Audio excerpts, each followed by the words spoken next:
You are now tuned in to the Property Management Show with your host, Alex Osanenko. We bring in the experts of today so you can be the master of tomorrow in all things property management.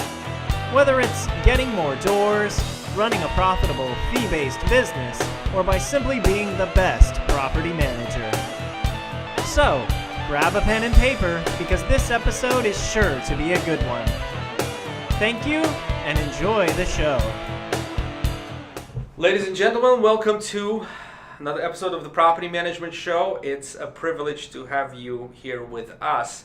Now, my privilege is also being headquartered in the Silicon Valley. And the beauty of that is I get to meet pretty incredible entrepreneurs who are really driving the innovation in this industry and in the world, really. But what I care about is the property management industry, and what I care about is bring you information about innovation and new stuff that you wouldn't hear anywhere else. And so my goal is to bring that information to you and arm you with that information so you can run your businesses better.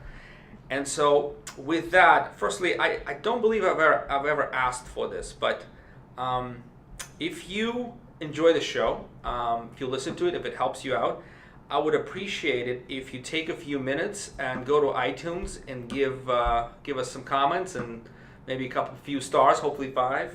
That'd be really helpful. 6 is better. 6 is better.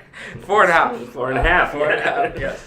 Okay. So with that, I want to introduce my guest. It's Daniel Shaket. Did I say your name right? Shaket. Shaket. Daniel Shaket is the founder of Home365. Now, I'm going to attempt to describe what your company does in 20 seconds. Okay. Home365 is a company that solves maintenance end-to-end through technology, AI, and their own network of service providers for one flat fee. How did I do? You did pretty well. Okay. You did pretty well. So that's what you do. Now, let's unpack some of this. But firstly, Daniel, welcome to the show. It's really good to have you. Give us a little bit of a maybe history and what you're looking to achieve with this company. Where are you going? Wow, it's a big question. Yes. First of all, happy to be here. Thank you for having me, Alex. So, look, we believe that traditional industries, as a tech leaders, as tech entrepreneurs, we believe that traditional industries can benefit and be much more efficient by leveraging and using cutting-edge technology to be much better in what they do. So, I'm in this space of connecting homeowners with local service professionals. It's my 13th year, I think. It's my second company, and I have a decent experience working with service professionals of different kinds all over the world, from Brazil all the way to Russia and through Europe. And the main thing that we've seen that there is a lot of pain, a lot of friction between homeowners and the service professionals. They're small businesses, they are non-scalable businesses. Sometimes there are lower ethics. There are a lot of wannabes or scammers in this industry on one hand. On the other hand, being a small business is hard for them. And we as homeowners or any other homeowner or property owner don't really understand much about maintenance, about pricing, and there is a very low level of trust in this space with those people. That makes sense. Right. So we want to remove that pain of trust issues, of needing to understand about that stuff, and we think that maintenance as one of the biggest components of property management should be outsourced or handled by professionals in a very predictable and I would say transparent way. That's very, very interesting how you wrapped it all up and put a bow on it. That's very, very nice. You're absolutely right. So the challenge you're solving is this. Look, the tradespeople, the contractors, whatever you call them. First of all, there's a big shortage of these people, qualified people in the U.S. right now. As everywhere. You know, it's a global pain. Is that right? Yeah, it is a global pain, and I can tell a plumber is a plumber everywhere in Brazil and in Europe. And finding a good and reliable contractor, it's pain everywhere. So it's a global thing, and a lot of companies are trying to solve that thing. And most of them not that successful doing that. It's very hard, very fragmented, very local play. It's hard to solve with technology, but the industry really strives for this. Yeah, I see that. I'm going to hit you with a very hard question right off the bat. So no cuddling, right? Started. You seem like you can handle it. So you were a 2-time entrepreneur, 3-time entrepreneur? That's my second company right Second company. So Yeah. yeah, you can handle it. I'll try. Here's the first objection. When I socialized the idea of Home365 concept, solving maintenance, with some of the friends who run very nice, very well put together property management businesses, the first thing they said to me is, Alex, this sounds very interesting, but isn't the reason why we're in business is to solve issues like maintenance. So if they are getting it elsewhere, how am I going to justify my existence? Why am I charging the fee? This is a big part of my job. You take that away, you take me away. Is that fair? How would you overcome this objection? Look, first of all, property management is not only the maintenance part, although it might be a big chunk of what property managers are doing during their day-to-day, but it's not the only thing. And obviously, we are being right now viewed by property managers, and they know exactly what I'm talking about. Yeah. But I think that as a property management company, their main objective should be to grow, manage more doors, and do less manual things, manual stuff, less logistics, and focus on driving and growing their business. And we just talked before this show, and I was amazed to hear that there are just only, what you said, 30% or 35%? 35% of properties. Of the rental properties in the United States are being professionally managed. That means, guys, you have so much more market to go after. And dealing with maintenance, chasing service professionals, being in friction with tenants and owners, all that, it's something that has to disappear. Focus on the right things. That's what I think. All right. So what you're saying is, look, we solve the maintenance end to end. You go build your business. You go provide services to the investors. You go do high value at strategic level stuff with your investors, while we handle the day to day, the fragmented, the difficult, the maintenance part. The maintenance part. Day-to-day maintenance part. Right. Exactly. And we are doing that in a completely different way than what your people might be doing that. I mean, your employees in the management companies doing all that manually.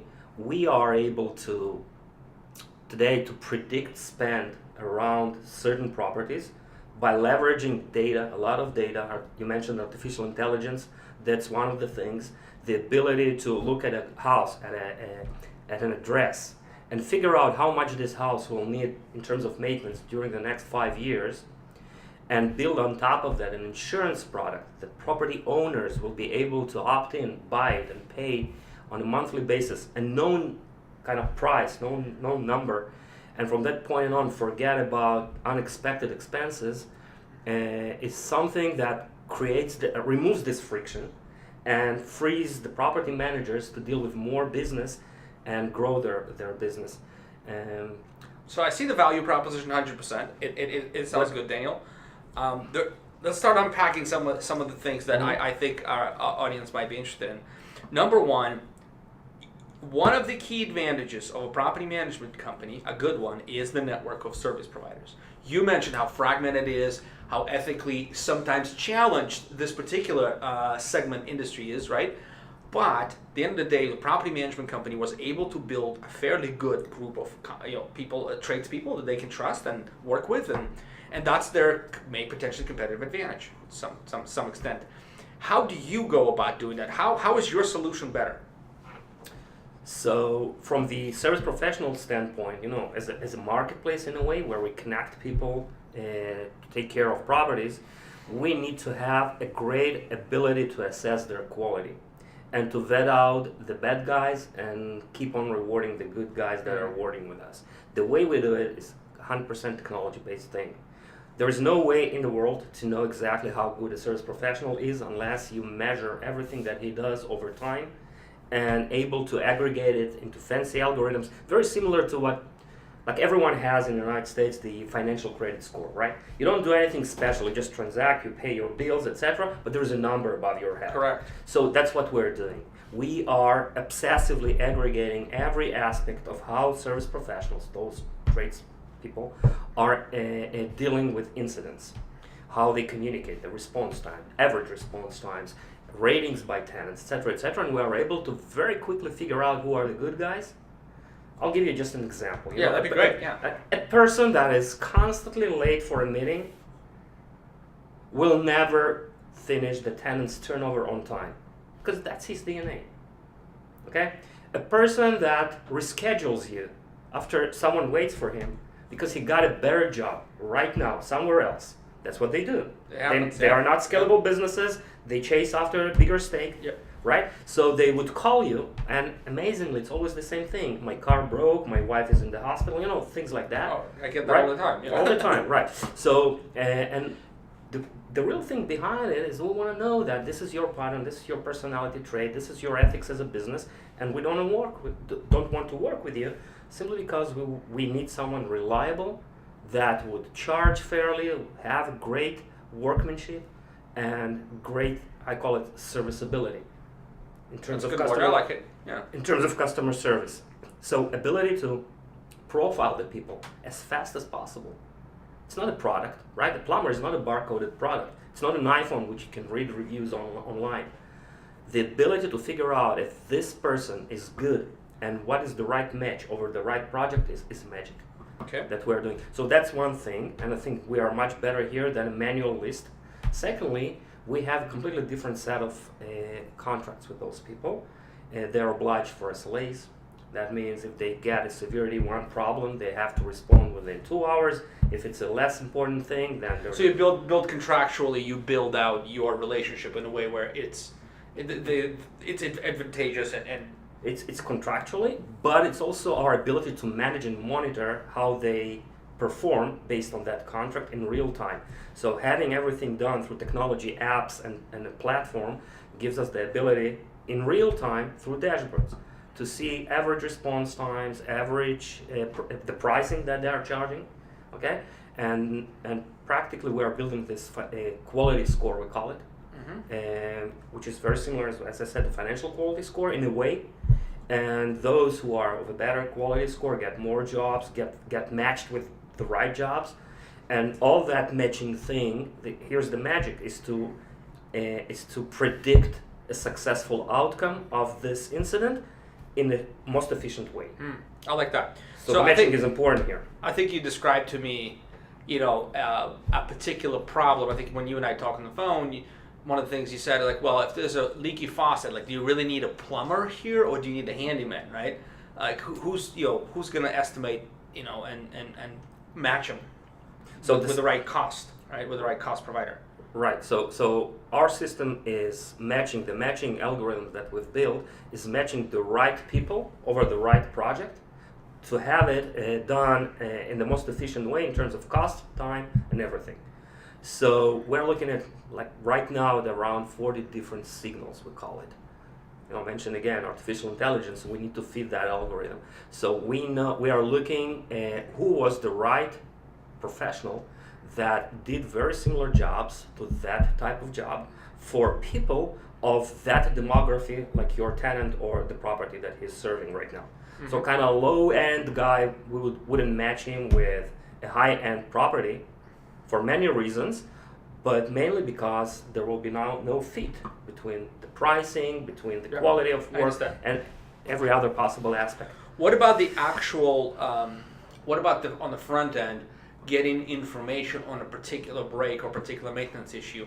How, for you to match to the right job, right, that person handling the job, you need to understand what the job is. Exactly. How do you go about that? What's different here? Every incident is being shot through our apps on video.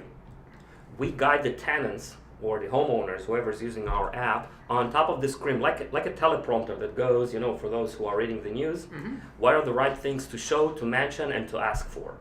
All that in order to structure the best possible project description. This project description is being streamed to the one vendor that we think has the best match. Okay. So this vendor gets to see the problem over the video, and picture worth 1,000 words, right? Right. A video is 1,000 pictures a minute. So it's a lot of information. Nice spin.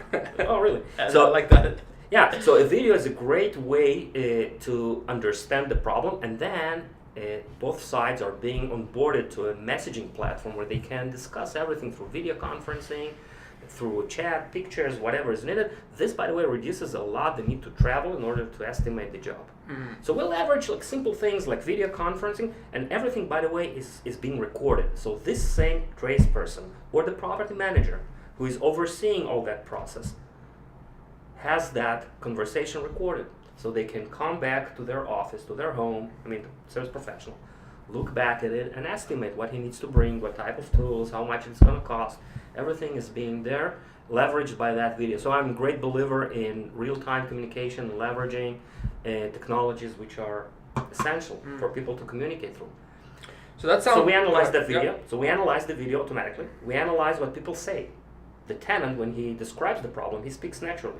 So we transcribe the video, the speech text, and we are looking for keywords, various patterns, and we try to find who was the right person that successfully did similar projects to people like yourself. That's pretty deep. Based on that information. That's pretty deep. That's pretty interesting. One last question about your company. Then I want to talk a little bit about the AI role, the role AI plays, and in the future connected home. You wrote an article on that. I want to dig into that a little bit and surface some opportunities there. But before I go there, how do you figure out in other words, is this a revenue center for property management companies? Is this a cost center? How do you position this? And who's your customer? First of all, do you have any property management clients that work with you now? Yes, we do have, and we are growing right now. We are especially right now targeting areas where we're active: New York, New Jersey, LA, Las Vegas. We just recently launched a big property management company there, the recent one, and San Francisco Bay Area right now. So we're not yet nationwide, but we're growing. Remind me the question? Right. So the question was, look, I guess let me just explain. So property management companies, a lot of them have actually upcharge. Fees. Yeah. So is this potential revenue center? In other words, you charge it. You charge it as an insurance. In other words, the homeowner or the property manager on behalf of the homeowner pays you a sum, and all maintenance is covered. That's how it works, right? Exactly. Okay. Do they get a little bit of a cut of that? How does that work? Yeah. So look, in a way, we've built a great value for property managers to run their ongoing maintenance issues. I call it in a lean back approach. Just get this video, approve it if you think that's something that we need to deal with, and from that point on, just oversee how the magic happens. Now, this is a flat rate price, which is individually tailored for a specific property based on various specifications of that property, age, size, location, cost of labor in the area, a lot of those. And obviously, the owner has to opt into that. This definitely reduces the friction that the property manager has with the owner, asking him for approvals for various maintenance issues and costs. So to answer your question, we estimate a certain amount of money that we predict should be spent on this or will be spent on that property. And we encourage the property managers to resell that. We want them to be our resellers. They are a channel to their network of investors. Eventually, the investor has to sign on this contract. We are seeing property managers who are either reselling it with some markup and get that delta as a recurring revenue, a monthly recurring revenue, which is great. And that's really instead of sometimes I'm hearing that there are property management companies who are markupping another 10% on every invoice that they get from a plumber or whoever. Yes. So that's in a way replaces this. And the second thing that we're seeing that property managers are bundling this into their property management fee. So they are offering real estate investors one price, which includes maintenance. That could be an interesting. That's your value proposition. Exactly. So they can have. So for those of you who are listening, sorry to interrupt, Daniel. Those of you listening, this is something to think about. And I don't usually have podcasts and interviews about a specific company, but this is so interesting and so cutting edge that I feel it deserves the stage just for us to uncover some of this innovation that's happening right now. And I mean, right away, my marketing brain, what it interprets is if a property management company lays out a 3-tier pricing plan. One is the starter plan, right? Somebody who just want to do everything, but they want the tenant placement and they want some just basic oversight. The second plan is this traditional 8% management plan. And the third plan could be all-inclusive maintenance covered kind of stuff. Exactly. Right? And there's a fourth one, which we'll talk about, which is a monitored smart home. Oh, okay. So don't go there just yet. Not yet. but yeah, this is it, because I want to sort of I want to transition there by understanding your view. Next to, I don't care about 10 years from now, and I don't care about, I somewhat don't care about 5, 2 to 3. Yep. Let's stretch that 2 to 3. What is the role AI, artificial intelligence, will be playing in the near future in this industry? What do you see? Look, first of all, what AI does, it's able to identify patterns in data. It's completely different than how we used to build software or various systems. We had to really define if this, then that. If you get this input, that's what the software should do. With AI, you simply pour data, and the system is able to self-learn through machine learning to understand patterns that we as humans wouldn't see. So the ability to price the maintenance, predict the maintenance events for a specific property, the size, the age, the location, everything, has to do a lot with data aggregation, data analysis, and that enables to reduce costs and come up with a product like this. It's like we got to the point where we are able to figure out or really smartly estimate how many garage doors wouldn't open next year in Palo Alto. So how many? I'm just kidding. It doesn't matter. I can tell you. I get. That's the secret. That's the secret. Right? Trade secret. Yeah, that's the trade secret. No, really. But if you are able to do that, you are able to come up with an insurance product. And here's how the industry is changing. Because as homeowners, we tend to think that maintenance issues just happen. And there's nothing we can do. Nothing just happens. Statistics are everywhere and around everything. Absolutely. And around everything. So AI makes the business much more efficient, much more predictable, and automates manual stuff that today we invest a lot of time to do. As a listener of this show, I already know you care about growing your business. You care about success. And what I'm going to tell you over the next 2 minutes may change and transform your property management business forever if you take action. I'm going to tell you a story of 2 customers who decided to upgrade their websites to a 4.5 website. The first story is about Andy Moore. He is in charge of a company called Gulf Coast Property Management, choosegulfcoast.com. He went with 4.5 website. We launched 8 months ago. Over the last 6 months, 2 quarters, his owner leads went up by 189%, which results in over $270,000 additional lifetime revenue Andy will receive from the customers gained the new website that he wouldn't have with his old website. The second story is about Jock McNeil with Alliance Property Management, alliancepm.com. Jock saw a 185% increase in his qualified owner leads over the last 6 months. In his case, it's over $300,000 in a lifetime revenue add as opposed to his old website. These are huge numbers. And if you want to play in the top echelon of the property management entrepreneurs today, you need a website and a partner that can get you there. To learn more about our property management websites, visit 4.5.com/grow. While you're there, be sure to request your free website analysis. When you're ready to purchase, you will receive a special podcast discount of $400 off your website. Now back to the show. Are you personally a programmer? What is your background, programmer or you're a business guy? I'm a mechanical engineer. Okay. and a business person, yeah. Okay. You don't code yourself? No, I've in the university, in the school. But I'm not a coder. But being in the high-tech industry, it's my 20-something year. You understand how it works. Sure. I don't write code, but I 100% can have a super intelligent conversation with our VP R&D or any VP R&D in the world. Okay, Yeah. fair enough. So AI, what you telling me is, and I'm going to translate this because for my own brain, I need to make sure I understand what you're saying. Yeah. And hopefully the audience will catch that as well. I hope they are. We'll go together. Yeah. We go together on this. But the understanding I have, the latest AI opportunities with AI, and by the way, Google and all the big ones, they opened up the the AI architecture, right, to developers, right? It's mostly the technology that is open to people, right? There are some trials right now to have a black box of something that you can plug into any business, and this black box will be analyzing and looking for patterns.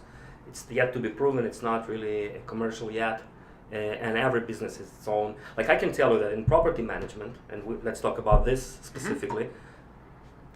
It's a very old industry in terms of time, but there is not enough data. What I've seen in most of in my visits to property management companies, that you ask a simple question: how many clogged toilets did your property had last year? You mean property or your company? Your company, properties you manage. Properties you how manage, many yeah. clogged toilets there Yeah. were? Like a simple question, right? If you want to predict stuff for the next year, That's an interesting. they are not able to Yeah. provide that No. simple piece of information. They start with stories like, oh yeah, I can tell you how many plumbing issues I had, and I need to look at the scanned invoices. So there is no data. There is no data around it, so that means you cannot predict stuff, you cannot automate tasks. I get it. So AI, what AI does, it gives the capability for people like you, innovators like you, to come out and actually start putting parameters and gathering all that data, learning the patterns, and then basically futurescaping, Exactly. and then basing a product around it. Exactly. And think about it. That's Building pretty something like impactful, that, man. building something like that is very hard. There are a lot of AI companies where there is a very big downside if the AI doesn't work right. Think of autonomous car, for instance. Mm-hmm. If it took a wrong decision, then it might be a life or death matter. Correct. Right? Netflix, which recommends you watch this series versus that series, the downside is not great. Like, you might say, I don't want to watch that. That's it. That's the downside. So there are lots of things. If we price a maintenance event in a wrong way, we are taking all the costs on us. That might be a drainer. I think you manage thousands of properties, and right now So you're taking the risk, we are. but you're probably pricing that risk into the rate, right? You're pricing that risk, and with time you'll be able to reduce that risk, right? So hopefully, right? And up the margin. Am I seeing it right? You are saying that perfectly right. The more time we do that, the smarter we become. Because every piece of labor or part that was invested in a certain property for a certain incident is being feedback back into our pricing algorithms and make them much more efficient and much smarter. So over time, we will have a much better, precise, predictable way to price things without outrageous markups, maybe. Mm-hmm. You think about it, because if you don't have data, you have to come up with a big buffer. Yeah. If you don't have any, Or have a lot of good VCs. that doesn't work for Give you long. the by the buffer. way. Yeah, it that doesn't work for long. Yeah. No, They're- because they want to see. They're getting a little tighter, because I hear it's still not that difficult, but it's getting. No, but in order to get money's out there, right? But in order to get money, you have to prove that it's a profitable business on one hand, and it makes sense to scale to tens of thousands and hundreds of thousands. And I don't know about the first one. I don't know if you have to prove it as profitable. I think you have to show, like, growth trumps everything, I think, in a way. If you show that the acquisition, you're continuous to acquire customer, you don't lose your shirt every single time, but there's a potential for profitability. I mean, we don't. Yeah, this is. You have experience with this. I do as well. But what I see is you show momentum, you show growth, you show continuity, and you show traction. You can raise. It's correct. Growth is a lot, but it's not enough. At certain stages, unit economics. I mean, what's the cost of acquisition of a property acquisition cost, versus how much you invest in your service? Right. All that. What's the churn? What's the lifetime values? And those parameters. Right. Speaking my language, right? That's need to make sense. Right. So smart investors are not only looking into growth, because you can fake growth, If I'm offering right now this glass for free, just one glass, I'll have one customer, right? It's free. Then I'll just release 2 glasses. I'll have a line of 2 people taking this glass, and then 5, 10. So I can build a chart of growth. I get it. You see? We're not saying, okay, I'm not saying growth with potential profitability. Right, so I Still just get it. Yeah, I got it 100%. Yeah. I'm with you. So let's go. Let's keep talking. Let's go futurescaping, you and I. Again, the advantages of being in Silicon Valley is I get to meet people like you. and we get to make some predictions, right? Let's make some predictions that will help our audience build better businesses. Let's do it. Another difficult one. What would you say for an average property management company? Average, I'm saying 300 to 500 units under management, looking to grow, looking to thrive. What do you think is the next move they should be making? Besides, like, not we're not talking about just Home365 right now. But what do you see as an opportunity in technology, in AI, in different services? What do you see? Like, let's just. I believe. Look. First of all, the opportunity is great. The market is huge, right? And there is a lot of opportunities to win more homes. In order to do that, you need to do more with less people. That means you have to leverage technology. Whatever technology is there, you have to leverage it, you have to master it, you have to understand the trends, and be smart about it. So I think technology powers everything. And more than everything, it's data. If you are data inclined and you measure everything and you log everything, you will be able to make smart decisions based on that data in your business. It might be even firing a customer is a smart decision, which comes out of a data. So I think aggregating data, leveraging technologies, and is something. That's the overarching concepts for winning in the next 2, 3, 4, 5 years. Oh, definitely. Right. Definitely. Yeah, I agree. There's definitely an opportunity. Although we have seen a lot in this industry, and you're not as familiar with the industry yet as I am. I've spent 10 years serving these people, serving my people, my tribe, and what I see is tremendous innovation. You and I spoke 10 years ago and we looked at this. It would have been completely different. You'd feel like you're on a different planet. Oh, of course. Right now. Yeah. Right. So the quality of work that property managers deliver now is significantly higher, and we're seeing a lot more customers throwing their properties towards professionals because of that. But not enough, right? Not enough. There's still opportunity here. Not enough. Yeah, and definitely, it's very obvious what I'm saying. Leverage technology, use data and all that. But that's how you manage every business today, not specifically this one. And technology today, why is Silicon Valley booming like that right now? Because right now, the cost of computation is very cheap. There are great solutions right now, which are commercial and can be deployed. And this is how traditional industries being now disrupted or leveraged through that technology, where they haven't seen technology for a long time before that. Right.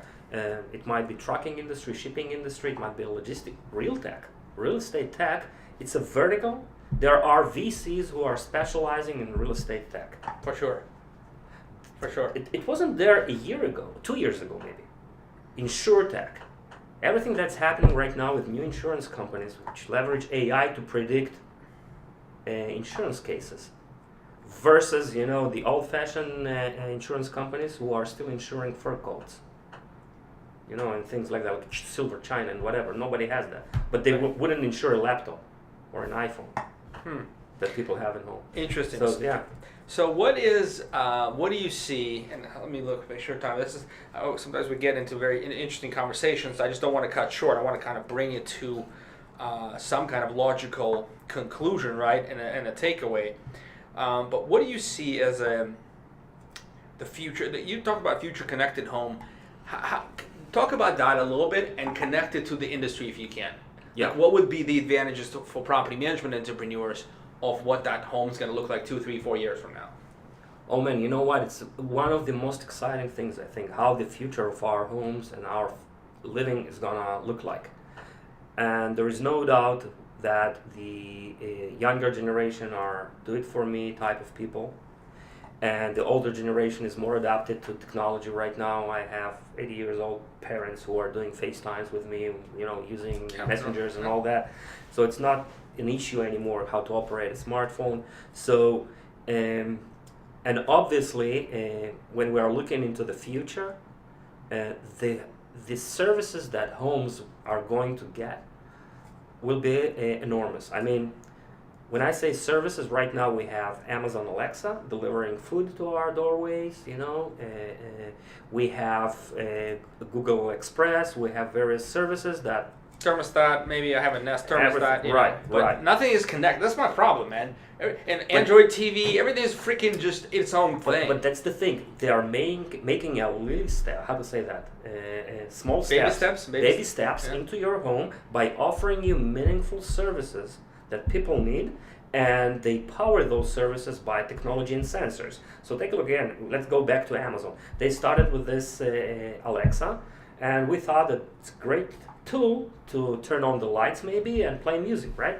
But it's not only that, it's already being connected to smart fridge and to the smart lock, and we want now the Alexa to control the a lot door of things now, Daniel, Alexa enabled, right? So Right. this is another thing. Like I look Right. at products like Alexa enabled. Right. Like my vacuum cleaner, my This little Roomba, robot. yeah. It's not Roomba, it's something else because I'm too cheap for Roomba. It's a good brand though, right? Amazon review, reputations, everything. But it's an Amazon enabled, Alexa enabled. So that's kind of cool stuff. So how is that going to come together? But here's the That's- thing, yeah. that's the So we are consuming meaningful services. In order to deliver those services beyond just streaming content, streaming internet, backupping our files, maybe delivering food from Whole Foods, to our home, the next stage would be to deliver the plumber, to monitor, of course, homes for security, but also to monitor our old parents if they just fall down, yes or no. So think about it. There's right now an evolution of IoT, of Internet of Things, various wearables that can, even the smart Apple Watch today can identify the acceleration of fall down. So if someone falls down, this thing is being transmitting knows. something. Okay. Yeah, so we need to monitor that because we don't want only to know that after a couple hours that happened. We want to know that in real time.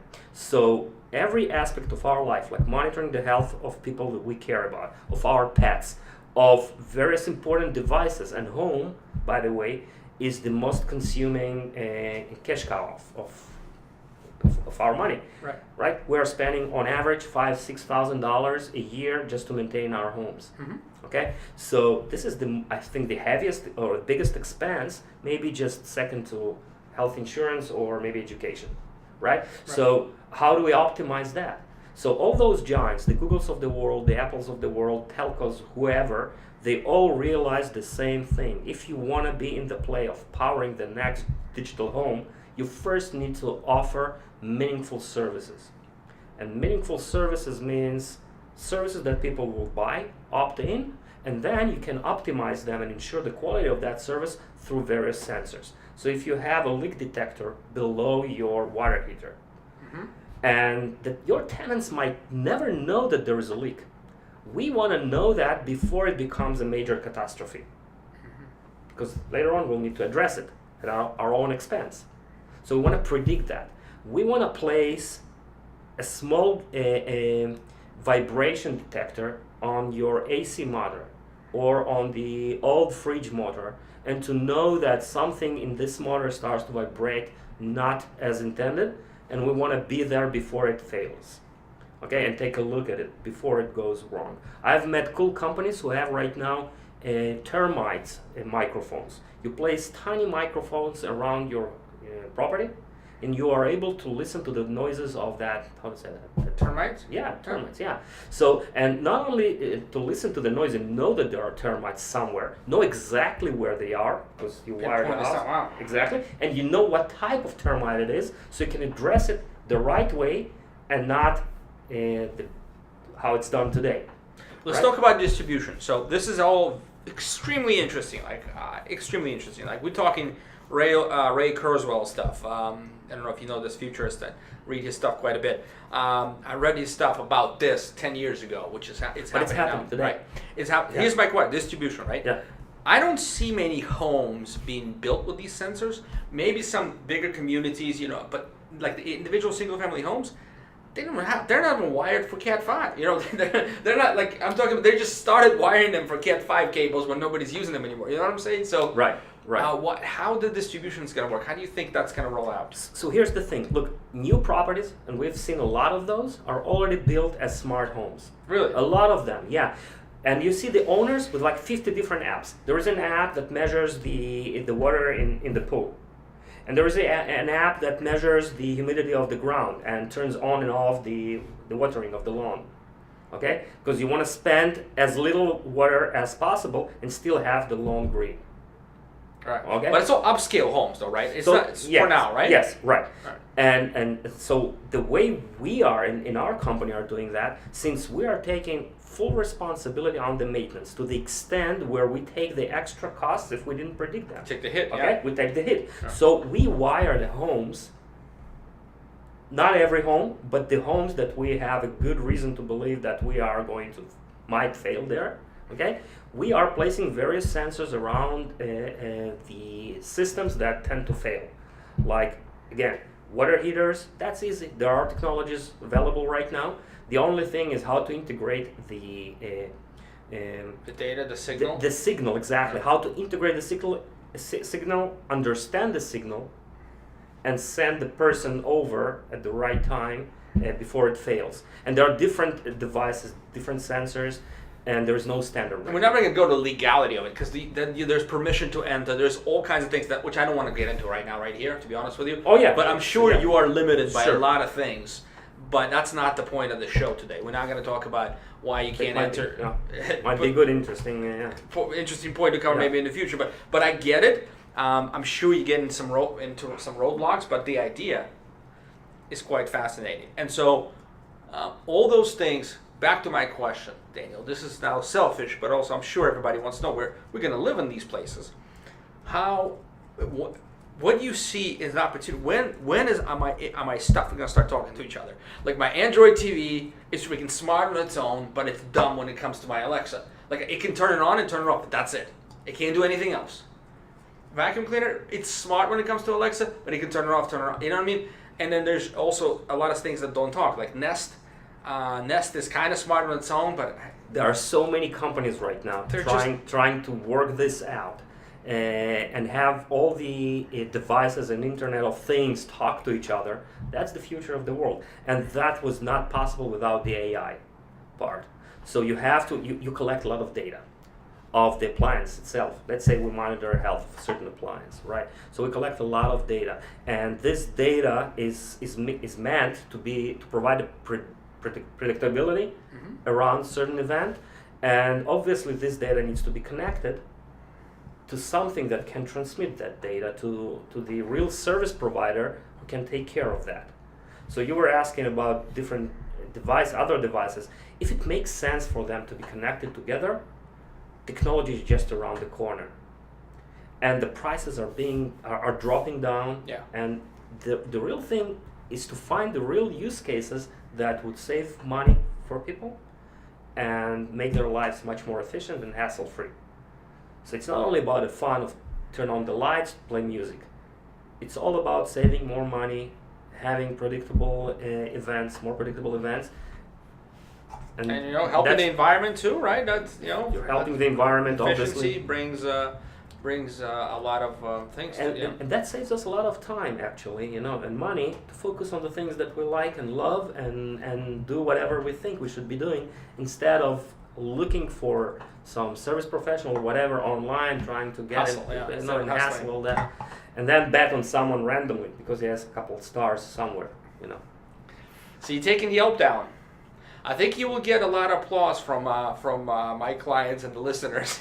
They're not big fans of Yelp around here. I think Yelp is great. One of my close friends is an executive there. I know the company, but still, no. But I think that rating people, that's my disagreement with Yelp kind of world. Rating people as if we are rating products is wrong. Think of yourself. You have employees here. I saw a decent number of people. You never get 5 stars on their CVs or 4 stars. This is a 3-star employee. You don't get that. Why is that? Because the job description is different. The requirements are different in their previous jobs, right? The challenges were different. And people are different. So rating people as if they are barcoded products. But they are measured against the performance and expectations. But of who their has job, the right? data? Who has the data about it? Well, So if we could measure each and every employee over years of how they perform, how they meet their objectives, the AI part would figure out how good they are and how fit they are for the next position. There are HR companies, HR startups who are Now doing you that get right into now. the juicy stuff, man. Oh no, really? There are. I know a couple of HR startups who are looking for employees and helping people to stuff with the employees. That's what they do. They scan the CVs by robots, and they're applying a lot of algorithms and artificial intelligence to predict if that's going to be the right fit for the job. All right. Yeah. Well, this sounds really amazing. I think we gotta call this. We gotta bring this to an end. I just started to enjoy it. I know. This Okay. this is very exciting. You and I can talk about this for hours, but at the end of the day, boys and girls, what you do is leverage technology. Look into companies like Daniel's company to see what's on the horizon. By the way, if they want to connect with you, and what is your website? How do they find you? It's home365.co or .io. We're there. There's an ability to contact us over there. And my email is daniel at home365.co. So always welcome. I'd love to talk to everyone and would love to answer questions. And it's not only about our company. I think I'm very passionate about this world of service providers and homeowners. And it's not only from that angle of property managers and all that. And I think that this industry deserves disruption.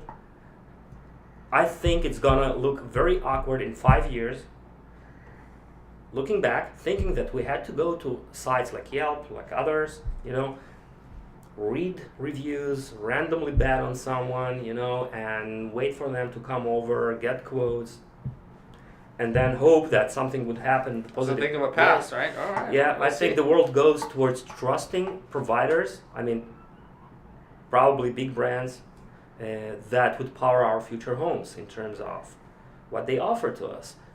As we said, content streaming, that's what the big guys are doing today. We are using their content today, right? TV shows, whatever, Netflix and Hulu and things like that, they are backupping our files with iCloud and similar, Google Drive and all that, and they're already delivering stuff to our homes, and it's just a matter of a few years until they will deliver plumbers and deliver everything smooth through those smart locks and smart bells and smart other appliances. We'll have more data and we'll be much more creative around finding the more efficient ways to save time and money for people and make the businesses of everyone much more successful. And those who are going to adapt fast to those changes, it's happening so fast, will be the winners of the future. There you have it. Yeah. Let's all be the winners. Thank you very much for listening, and some of you for watching. Until next time, Thank you. have a good day.